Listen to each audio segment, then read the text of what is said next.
Hello everyone, hope you all are doing well. So today we are going to do the next question of our agriculture optional answer writing practice. जो हमारी agriculture optional answer writing practice series चल रही है उसके next question को आज हम लोग करने वाले हैं. And today's question is what are the factors responsible for declining soil fertility. तो क्या क्या फैक्टर्स हैं जो रिस्पॉन्सिबल है for declining soil fertility. Discuss various measures adopted for improving soil productivity. और क्या measures हम लोग adopt कर सकते हैं for improving soil fertility. So straight forward question, soil fertility और उसके क्या कैसे डिक्लाइन हो रहा है, क्या measures है, so उसको हम लोग डिस्कस करना है.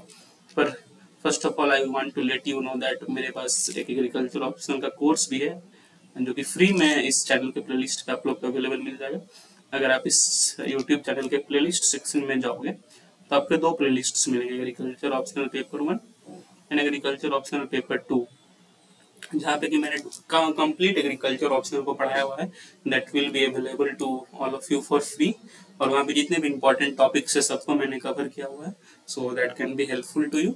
सो please go and have a look on it. So now let's move to the answer. Let's see how we approach this answer. And you should also try to write these types of answers by yourself. ऐसे answers आपको खुद से भी लिखने का प्रयास करना चाहिए, because the more you write, the more you improve. जितना आप खुद से लिखोगे उतना improve करोगे. So please try to write it by yourself also.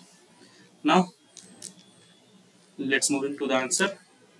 सबसे पहले what is soil fertility? It is the component of overall soil productivity that deals with available nutrients status and its ability to provide nutrients out of its own reserves for crop production. तो soil fertility क्या है? जो overall soil के अंदर nutrient कितना है, क्या है, nutrient status क्या है, overall soil की productivity क्या है, वो nutrient से कितना crop production आप करा सकते हो, that is what soil fertility is. So I hope you understand this. Soil fertility क्या होती है. Now moving to the body of the question, that is declining soil fertility. Soil fertility decline क्यों कर रही है, क्या factors हैं. तो factors responsible for declining soil fertility. So the first factor is inappropriate agricultural practices, and it is one of the major factors. जो हमारी inappropriate practices है, such as overuse of chemical fertilizers, overuse of chemical fertilizers, या फिर excessive tillage जो हम लोग कर देते हैं.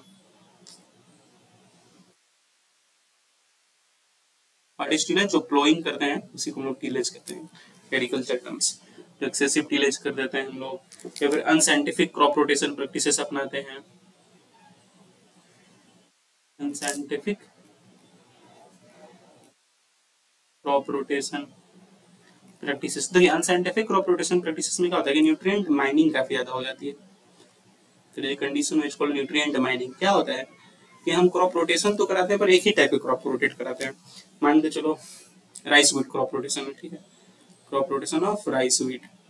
और मान के चलो ये राइस भी उसी टाइप के न्यूट्रिएंट्स ले रहा है और वीट भी उसी टाइप के न्यूट्रिएंट्स ले रहा है. मान के चलो सॉइल में 3 टाइप के न्यूट्रिएंट्स ए बी सी, ठीक है.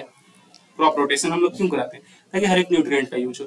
और हम लोग राइस भी जो है वो दैट जनरली टेक्स न्यूट्रिएंट है, और इस एग्जांपल वीट, मैं बस एग्जांपल ले बता रहा हूँ, और वीट भी जनरली टेक न्यूट्रिएंट है. तो क्या होता है कि इस रोटेशन में क्या हो रहा है हमारा कि न्यूट्रिएंट ए जो है वो माइन हो गया, वेरेज बी सी का कोई यूज ही नहीं है. जबकि जनरली हमारा क्रॉप रोटेशन में क्या होता है कि हम जैसे दो क्रॉप रोटेट करें तो दोनों, जैसे ये एक न्यूट्रिएंट पे डिपेंडेंट है, ये इस न्यूट्रिएंट पे डिपेंडेंट है. तो जब इसकी टाइम आएगी ये इस न्यूट्रिएंट पे डिपेंडेंट होगा, तब तक ये न्यूट्रिएंट रिप्लेनिश होगा. फिर अगले रोटेशन पीरियड में जब इसकी टाइम आएगी तो ये न्यूट्रिएंट पे डिपेंडेंट होगा, तो ये न्यूट्रिएंट रिप्लेनिश होगा, वापस आएगा. तो इस तरह से सस्टेनेबल क्रॉप रोटेशन होता है.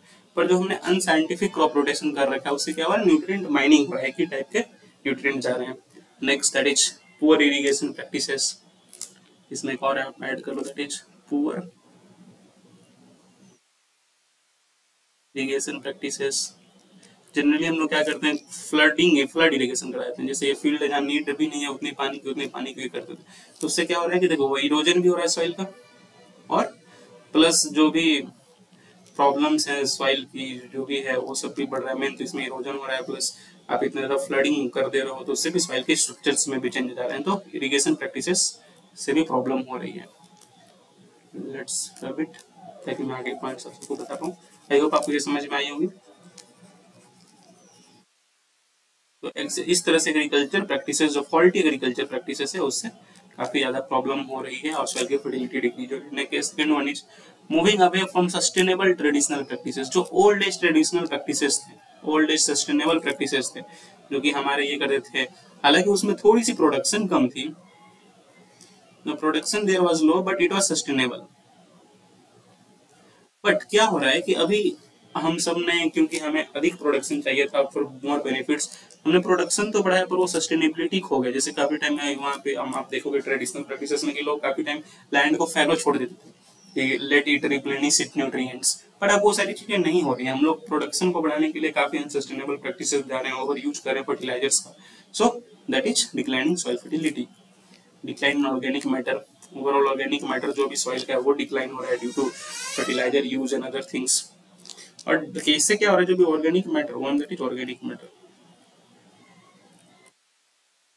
ऑर्गेनिक मैटर जो डिक्लाइन हो रहा है, इससे सॉइल का स्ट्रक्चर खराब हो रहा है। It leads to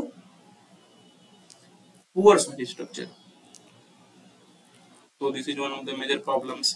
soil erosion, काफी ज्यादा हाई मात्रा में इरोजन हो रहा है, डिजिटिफिकेशन और डिग्रेडेशन हो रहा है इससे सॉइल का, और डिग्रेडेशन बढ़ते बढ़ते डिजिटिफिकेशन को ले रहा है, that is turning of fertilize soil into deserts. और इसका मेन प्रॉब्लम्स यही सब है एग्रीकल्चर प्रैक्टिसेस की बात की। सॉइल पॉल्यूशन, जो भी अनवांटेड पॉल्यूटेंट्स हैं जैसे कि डिस्चार्ज वगैरह सॉइल में कर दिया जा रहा है, इंडस्ट्रियल डिस्चार्ज अगर आप सॉइल में कर दे रहे हो तो उससे सॉइल पॉल्यूट भी हो रहा है और उसमें जो भी उसकी प्रेडिक्टिव फर्टिलिटी भी है वो भी कम हो रही है। So these are some of the common factors which are responsible for declining soil fertility. काफी सारे फैक्टर्स हैं, एज ए आंसर मैंने यहाँ पे 5 फैक्टर्स को हाईलाइट किया और उसे समझाया। और जो भी आपको इंपॉर्टेंट फैक्टर्स लग रहे हैं जो कि आपको लगता है कि आंसर्स में होने ही चाहिए, तो आप उसे कमेंट करके बताएं, लेट अस नो क्या आपको लग रहा है। कमेंट करने से तो आपकी ब्रेनस्टॉर्मिंग की कैपेसिटी भी बढ़ेगी, प्लस आप जल्दी जल्दी पॉइंट सोच पाओगे, वही ब्रेनस्टॉर्मिंग हो गया। और सेकेंडली है कि हमारे साथ आपका इंट्रोडक्शन और इन्वॉल्वमेंट भी बढ़ेगा, मैं जान पाऊंगा आप क्या क्या पॉइंट सोच रहे हैं, तो it can be helpful to both of us. Now going to second part of the question, that is measures. क्या मेजर्स हो सकता है to replenish soil productivity? The first is use of sustainable agriculture practices, that is जैसे sustainable agriculture practices में क्या हो सकते हैं, using instead of using so much of chemical fertilizers you can go for farmyard manure, we can do green manuring, mixed cropping कर सकते हैं हम सब, सस्टेनेबल क्रॉपिंग रोटेशन हो सकता है, सस्टेनेबल क्रॉपिंग रोटेशंस कर सकते हैं instead of unscientific cropping rotations. So ये सारी चीजें हैं, मल्चिंग कर सकते हैं। So these things can lead to sustainable agriculture practices और इससे सॉइल की प्रोडक्टिविटी भी बढ़ेगी। So we can do this things. We can shift ourselves to organic farming, जहां पर कि instead of chemical fertilizers we use organic manure and other organic things to produce crops, and this is very helpful to us. We need to stop और erosion कैसे stop करेंगे? देखो जो जैसे tillage ही मैंने कही, टीलेज से एक्सेसिव टीलेज से काफी ज्यादा इरोजन होता है, तो वो टीलेज को कंट्रोल में करना होगा, सस्टेनेबल टीलेज करना होगा हमें। सेकेंडली जो विंड ब्रेक हो गए हैं, शेल्टर बेल्ट्स हो गए, ये सब पे शिफ्ट करना होगा टू स्टॉप। विंड ब्रेक क्या होता है, मान लो फील्ड है यहाँ पे क्रॉप्स लगी हुई है, तो उसके चारों तरफ ऐसे पेड़ लगा दिए हमने, तो इससे क्या हो रहा है, जो भी विंड आ रही है जो कि विंड इरोजन कराती कभी, तो वो ये विंड इरोजन से ये पेड़ जो है इस विंड को डिफ्लेक्ट करेगी और जो विंड इरोजन जो होगा वो नहीं हो पाएगा। तो that is what wind breaks is. We need to shift on proper irrigation practices, या you can say proper irrigation management.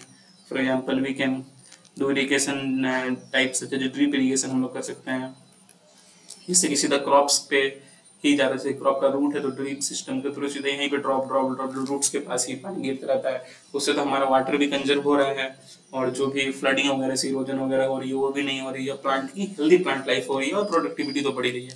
Irrigation scheduling कर सकते हैं हम लोग। तो these things can be very helpful to us. We can do agroforestry. Agroforestry that is agriculture plus forestry. जो भी agriculture field है, बीच में क्रॉप्स लगे हुए, इसके चारों तरफ हम सब एग्रीकल्चर फॉरेस्ट ट्रीज लगा सकते हैं, जैसे पॉपुलर डेल्टॉइड्स, जो पॉपुलर वाली सिस्टम का पॉपुलर, इससे क्या होता है कि फार्मर्स को एक तो न्यूट्रिएंट्स अधिक मिल रही है, प्लस जो इस ट्रीज के लिप्स वगैरह है वो फॉल हो रहे हैं इस फील्ड में, तो उससे आपका ऑर्गेनिक जो मैटर है वो भी फील्ड का बढ़ रहा है। सेकेंडली दोनों जो ट्रीज अलग टाइप के न्यूट्रिएंट्स लेते हैं सॉइल से और क्रॉप्स अलग टाइप के न्यूट्रिएंट्स लेते हैं सॉइल से, तो जो ओवरऑल न्यूट्रिएंट माइनिंग प्रॉब्लम होती है उससे भी छुटकारा मिलता है। So these are some of the measures which I think are very important. और भी जो मेजर्स आपको लग रहा है कि इंपॉर्टेंट है तो वो आप कमेंट करके बता सकते हैं कि क्या क्या अदर मेजर्स आपको लग रहा है।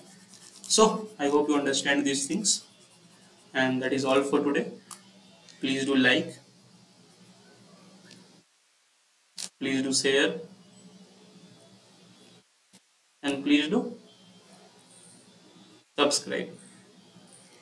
काफ़ी मेहनत लगता है कैसे वीडियोस को रेगुलर बेसिस पे आप सबके लिए बनाने के लिए, और अगर लाइक शेयर सब्सक्राइब करते तो काफ़ी मोटिवेशन मिलता है हमें कि हम और बेहतर वीडियोज आप सबके लिए रेगुलर बेसिस पे बना पाएँ। So that is all for today. Have a nice day. Thank you.